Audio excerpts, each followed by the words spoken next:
It's not that I believe in God as was written, it's that I understand why it works, as I feel the things that are bigger than my individual brain doing shit that completely influence my life.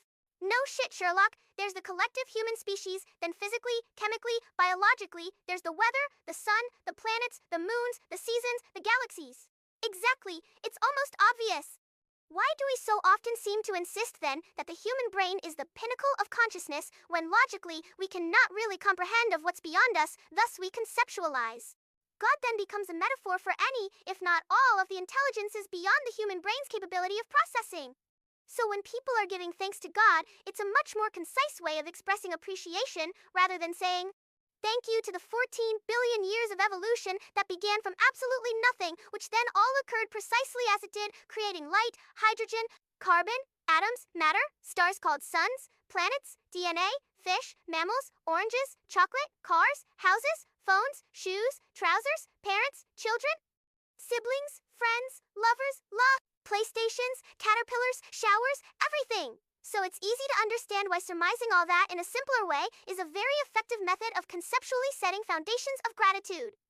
The tribalism associated with different conceptualizations of God is a digression into territories of human psychological identity that is completely irrelevant to the premise of this discussion.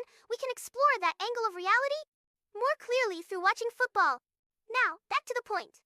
With the development of neurosciences, we have learned that gratitude is in and of itself essentially the most healthy tool an individual brain has to enact change, change being the very essence of evolution. Without change, stagnation and death is guaranteed. Thus, whether conscious or not, giving thanks to God taps into something very real.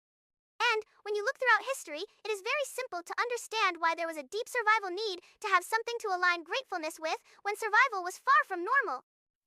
I will have an intelligence beyond any individual human brain's comprehension. We are gods to almost every other land being on this planet.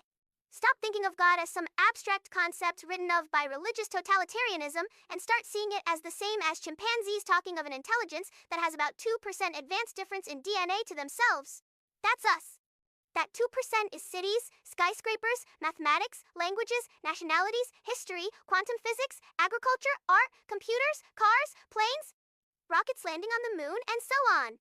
If all of that is only a 2% differences in DNA from chimpanzees, then what is 2% different from us? What is 5% different? What is 10% different? Could we even perceive it? Do chimpanzees know we use words to write to communicate on digital devices we invented to share on digital cloud-based platforms like Instagram? Do they know or understand WhatsApp? If any of those chimps mentioned things like YouTube or McDonald's or socks, how would the other chimps react? This is just words put in order to translate something nonverbal.